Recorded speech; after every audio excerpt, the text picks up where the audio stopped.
Traders point நண்பர்களுக்கு சிறப்பு வணக்கம். நம்ம டிஸ்க்ளைமர் எடுத்துக்கிறோம். நம்ம செபி ரிஜிஸ்டர் அட்வைஸரோ ஆர்ஐவோ கிடையாது. நம்ம இங்கே பேசக்கூடியது எல்லாமே தகவலாக மாத்திரமே பார்க்கப்பட வேண்டும். இது யாருக்கும் முதலீடு சம்பந்தமாகவோ பங்குகளை வாங்கவோ விற்கவோ நம்ம எந்த ஆலோசனையும் கொடுக்கப்படலை. எல்லா தொழிலையும் ரிஸ்க் இருக்கும். ரிஸ்க்கை புரிஞ்சுட்டு எச்சரிக்கையோட தொழில் செய்யும்போது எல்லாமே நல்லா இருக்கும். நம்மளை ஆதரிக்கிற அனைத்து நல்ல உள்ளங்களுக்கும் நன்றி. வளமுடன் வாழ்க. நண்பர்களே, நம்மளுடைய வீடியோ உங்களுக்கு பிடிச்சிருந்துச்சுன்னா லைக் பண்ணுங்க. நண்பர்களுக்கு தேவைப்படும் நினச்சிங்கன்னா ஷேர் பண்ணுங்க. சப்ஸ்கிரைப் பண்ணலைன்னா சப்ஸ்கிரைப் பண்ணுங்க. நன்றி நண்பர்களே. நம்ம ஸ்மால் கேப் பார்க்க ஆரம்பிக்கிறோம். அதில் ஃபஸ்ட்டு இப்போ இதை நம்ம பார்க்குறது அவந்தி ஃபீட்ஸ். இவங்க ட்ரெண்ட் லைன் இது பிரகாரம் கிளாஸிஃபிகேஷன்ஸ் பிரகாரம் இவங்க ஸ்ட்ராங் பெர்ஃபார்மர் அப்படிங்கிற கிளாஸிஃபிகேஷன்ஸ்குள்ளே வராங்க. இவங்களுக்கு டிவிடெண்ட் ஜூலை 30ஆம் தேதி எக்ஸ் டேட் ₹6.75 டிவிடெண்ட் அனௌன்ஸ் பண்ணுறாங்க. அதில் டியூ டேட் 30ஆம் தேதி ஜூலை மாதம் இருக்குது. இன்னும் 15 நாள் டைம் இருக்குது. இப்போ இவங்களோட இது ஹை ஃபினான்ஷியல் ஸ்ட்ரென்த் இருக்குது, அஃபோர்டபிலிட்டி இன் வேல்யூஷன் இருக்குது, மாடரேட்லி புல்லிஷ் சைடில் இருக்குது. அனாலிசிஸ்ட் ப்ரைஸ் டார்கெட்டாக 608 அப்படின்னு சொல்லிட்டு டார்கெட் அப்சைட் பண்ணியிருக்கிறாங்க. இது பிஇ ஜோனை பொறுத்த வரைக்கும் இது செல் ஜோன் காட்டிகிட்டு இருக்கு. ஆனால் இன்னும் நிறைய கேப் இருக்குது. நம்ம ஃபண்டமெண்டல் கீ மெட்ரிக்ஸில் பார்த்தோம்னாக்க interest coverage ratio 454.7, current ratio 7.2. So இப்போ இது ரெண்டுமே நமக்கு இண்டிகேட் பண்ணுது ரொம்ப ஸ்ட்ராங்காக இவங்க சால்வன்சி பொசிஷனை ஹை லெவலாகவும் ஸ்ட்ராங்காகவும் மெயின்டைன் பண்ணிட்டு இருக்கிறாங்க அப்படிங்கிறது நமக்கு நல்லா புரியுது. அதே மாதிரி ரிட்டர்னும் நல்ல ரிட்டர்ன் எடுக்கிறாங்க. ஆவரேஜ் ரிட்டர்ன்லாம் தாண்டி நல்ல ரிட்டர்ன் எடுக்கிறாங்க அப்படிங்கிறது புரியுது. கடன் ரொம்ப ரொம்ப கம்மி, 0.01 தான் இருக்குது. அப்படிங்கும்போது ரொம்ப ரொம்ப கம்மி. ஸோ பிஇ ரேஷியோ பார்த்தோம்னா 22.6 இருக்குது. ப்ரைஸ் டு புக் பிபி பார்த்தோம்னா 3 இருக்குது. ஸோ இப்போ இது ரெண்டுமே நமக்கு க்ரோத்துக்கான ஆப்பர்ச்சுனிட்டி இருக்குங்கிறத இண்டிகேட் பண்ணுது. அதே சமயத்தில் நமக்கு ஒரு சந்தேகம், ஒரு 25 நம்ம சொன்னோம்னா 2.5யோட கீழே இறங்கிருமா அப்படின்னு சொன்னாக்க, நம்ம இந்த இடத்துல என்ன இருக்குன்னா, போன வருஷத்தோட இபிஎஸ்ஸை காட்டிலும் இந்த வருஷத்தோட இபிஎஸ் எஸ்டிமேஷன் இபிஎஸ் கூட போச்சு அப்படின்னு சொன்னால் அந்த புக் வேல்யூ கீழே அட்ஜஸ்ட் ஆகிட்டு எகெயின் திருப்பி அதுலேருந்து 25க்கு நமக்கு போகணும். அப்படி தான் நம்ம கனெக்ட் பண்ண போகிறோம். ஸோ இப்போ 32.6 1 இயர் ஃபார்வர்டு இபிஎஸ் எஸ்டிமேஷன் 32.6ஆகவும் சர்ப்ரைஸ் 4.8ஆகவும் இருக்கிறது. அதே மாதிரி கிரகம் நம்பர் 0.6லையும் இருக்குது. இந்த இடத்துல நம்ம கவனிக்க வேண்டியது பீட்டா ஸ்கோர் 1 இருக்குது. அதனால கிட்டத்தட்ட ஒரு ஆவரேஜ் வாலட்டாலிட்டி இருக்கிறது அப்படிங்கிறது. போன வருஷம் இவன் நிஃப்டி 50யோட க்ரோத்துக்கு ஏற்ற மாதிரி ரிலேட்டிவ் ரிட்டர்னாக 17.5 கொடுத்துருக்குறான். கன்சஸ்னஸ் ரெக்கமெண்டேஷன்ஸில் 3 அனாலிசிஸ்ட்டு 2 பேர் பை கொடுத்துருக்குறாங்க, ஒருத்தர் செல் கொடுத்துருக்குறாங்க. கேஷ் ஃப்ளோ ஸ்டேட்மெண்ட்டை பொறுத்த வரைக்கும் net cash flow 29% year on year increase ஆகிருக்கு. அதே மாதிரி கேஷ் ஃப்ரம் ஆப்ரேஷன் கிட்டத்தட்ட பாசிட்டிவாக தான் இருக்குது. ஆனால் போன தடவையை காட்டிலும் இந்த தடவை 49% கம்மியாகிருக்கு. அது எங்கே இன்வெஸ்ட்மெண்ட்டில் எதுவும் கூடியிருக்கா அப்படிங்கிறத நம்ம பார்க்கணும். இன்வெஸ்டிங் ஆக்டிவிட்டீஸ் கூட குறைஞ்சிருக்கு. அதே மாதிரி ஃபினான்சிங் ஆக்டிவிட்டியில் கொஞ்சம் குறைஞ்சிருக்கு. கொஞ்சம் ஹெல்த்தியாக இருக்குங்கிறத நம்ம புரிஞ்சுக்க முடியுது.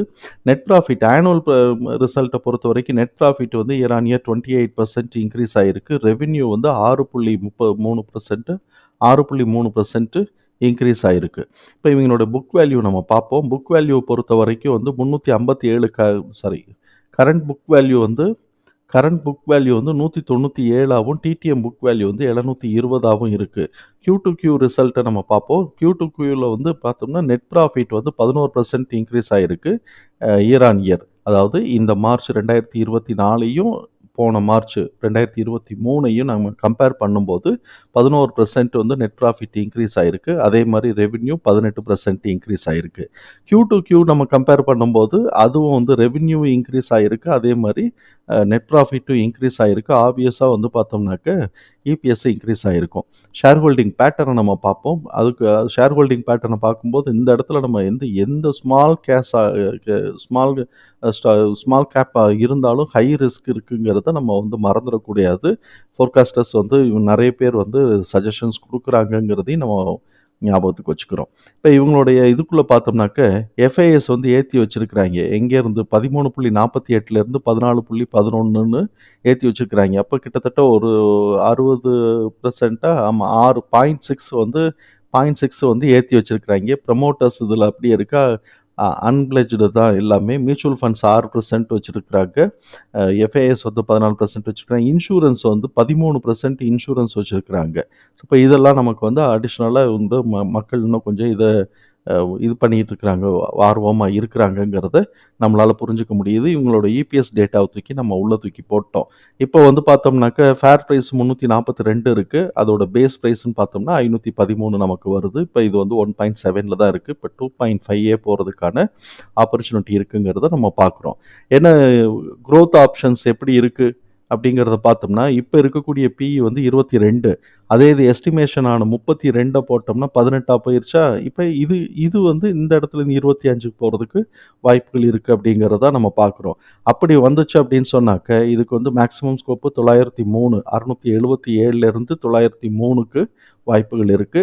அ அ இது வந்து சர்ப்ரைஸுக்கு போனா, எஸ்டிமேஷன் அப்படின்னு சொன்னா 674லேருந்து 894ஆவும், இபிஎஸோட டிடிஎம்மா இருந்துச்சுன்னா 688லேருந்து 856ஆவும் இருக்கிறதுக்கு வாய்ப்பு இருக்கு. இந்த குவார்ட்டர்ல 585லேருந்து 684க்கு, அதாவது இந்த ஜூன் குவார்ட்டர்ல, ஜூன் மாசத்தோடைய குவார்ட்டர்ல வந்து நமக்கு வந்து டிடிஎம் வந்து 6.6 இருக்கு. அது வந்து 585லேருந்து 684 இருக்கு.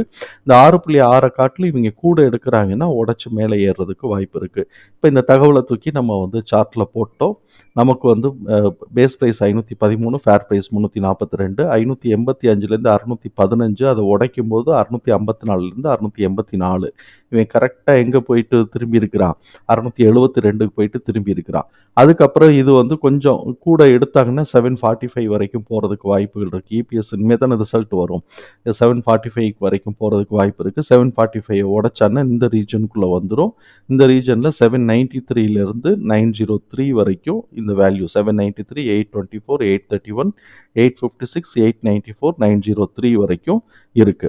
ஃபேர் பிரைஸ் ஆன பேஸ் லைனை உடைச்சிட்டாலே அதுக்கப்புறம் ஃபேர் பிரைஸ் ஆன 342 அதை உடைச்சிட்டோம்னா டவுன் ட்ரெண்டு. அது அப்போதைக்கு நம்ம பார்ப்போம்.